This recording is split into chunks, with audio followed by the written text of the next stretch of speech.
Assalamualaikum warahmatullahi wabarakatuh. Hello, welcome back to my channel. Balik lagi bersama aku Isna Putri Irwadi.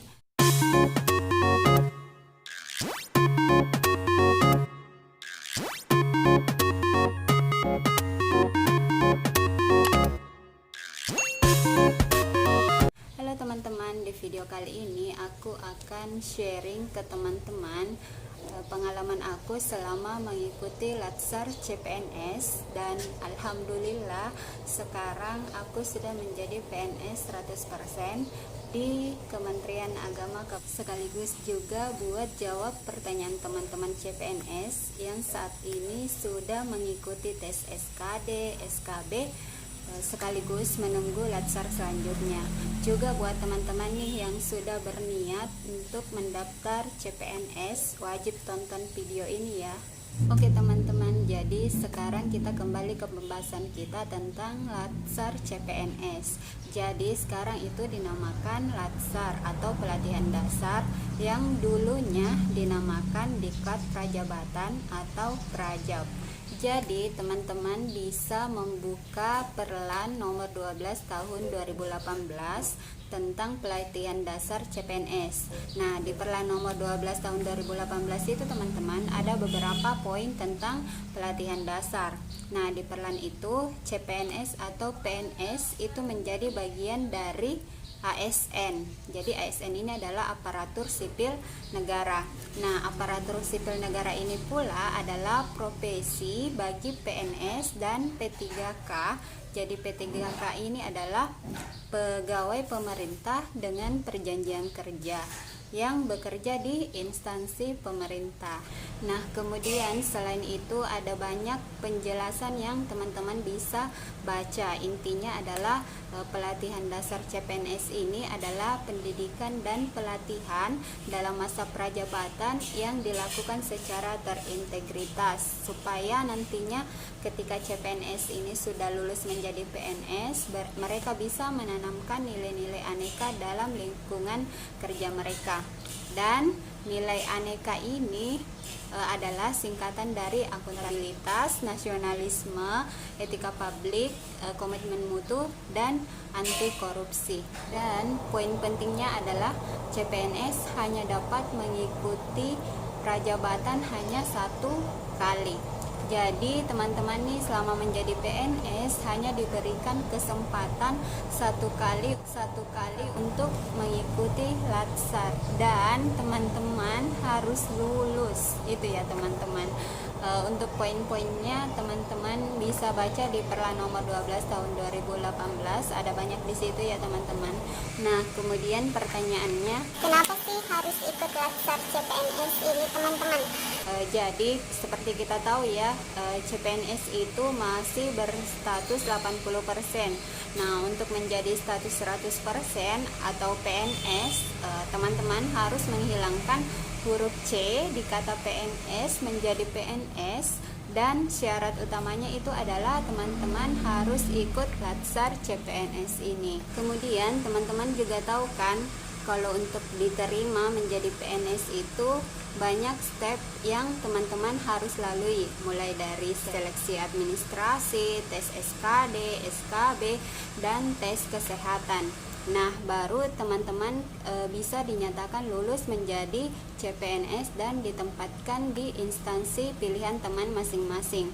Jadi begitu ya teman-teman, Latsar CPNS ini menjadi syarat wajib supaya teman-teman bisa menyandang status PNS 100%. Nah, terus pertanyaannya, Apa saja sih yang dilakukan selama Latsar CPNS ini?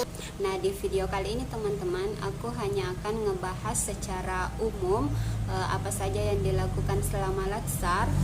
Untuk detailnya step by step, insya Allah saya akan lanjutkan di video selanjutnya. So, jangan lupa teman-teman subscribe, kemudian teman-teman nyalakan tuh tombol notifikasinya supaya teman-teman gak ketinggalan info terbaru dan terupdate dari aku. Oke ya teman-teman.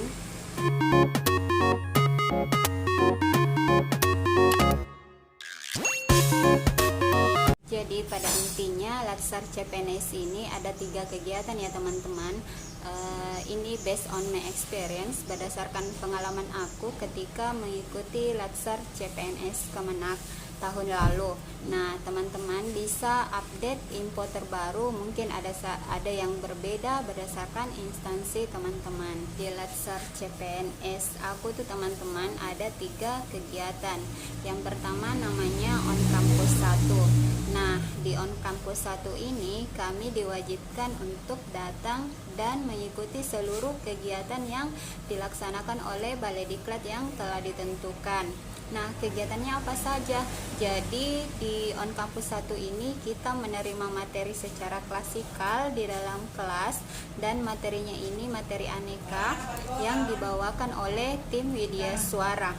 Dan kegiatannya itu padat sekali teman-teman, dimulai dari jam 4.30 saat sholat subuh berjamaah nih, kita sudah harus dan wajib kudu bangun. Kemudian setelah itu senam pagi, dan dilanjutkan kegiatan-kegiatan selanjutnya sampai jam 10 malam pukul 22 kita harus ikut apel malam. Dan itu teman-teman, untuk lengkapnya saya akan share ke teman-teman di video selanjutnya. So stay tune, jangan lupa subscribe dan nyalakan tombol notifikasinya supaya teman-teman gak ketinggalan info terupdate dari aku.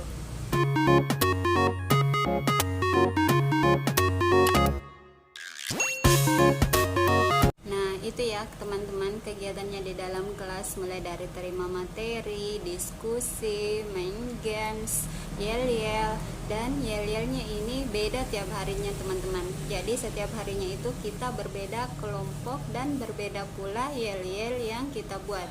Jadi coba bayangkan tuh, ketika kita latsar 18 hari, otomatis ada 18 yel-yel nih yang selesai. Dan sampai tahap pembekalan teman-teman, kemudian seminar rancangan aktualisasi. Nah, seminar rancangan aktualisasi inilah yang selanjutnya teman-teman akan habituasikan di instansi teman-teman. Jadi lengkapnya saya akan share ke teman-teman di video selanjutnya. Terus kegiatan kedua itu namanya off campus teman-teman. Seperti yang saya katakan sebelumnya, di off campus ini teman-teman melaksanakan habituasi dari rancangan aktualisasi yang teman-teman telah seminarkan pas On Campus 1 kemarin. Untuk pelaksanaannya ini sekitar 30 hari.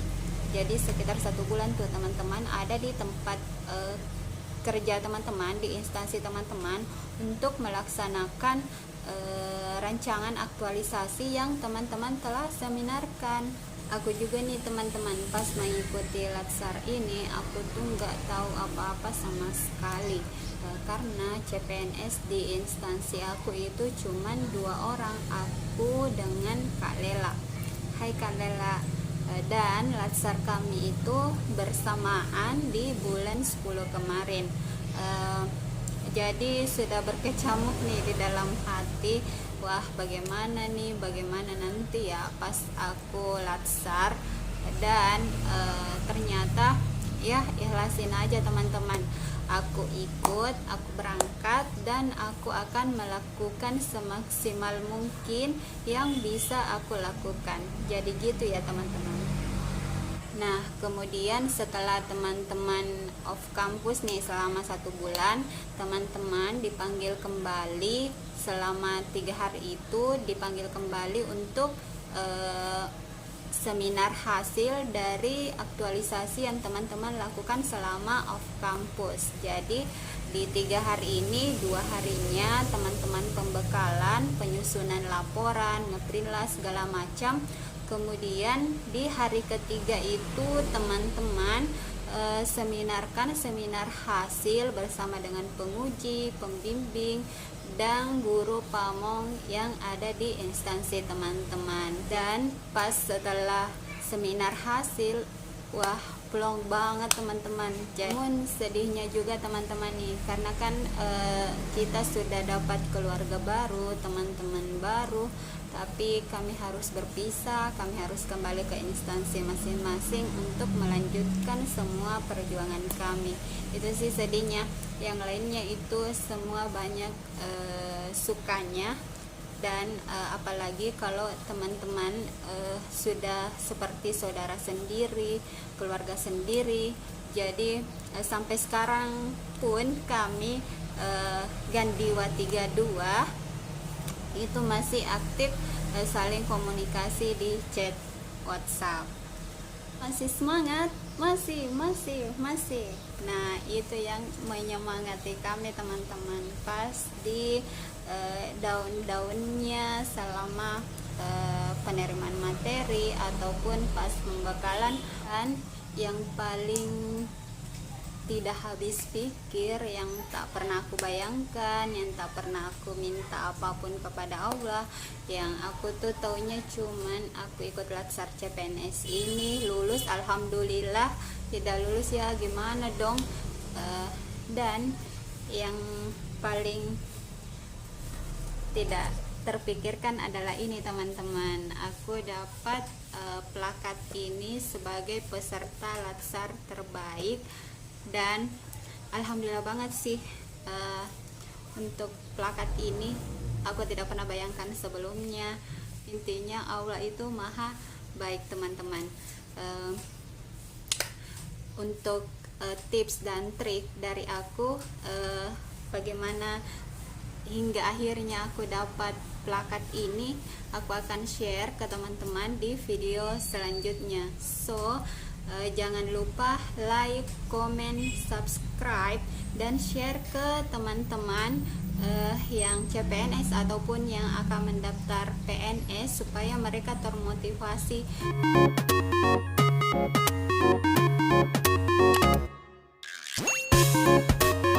Oke teman-teman, see you on the next video. Wassalamualaikum warahmatullahi wabarakatuh. See you.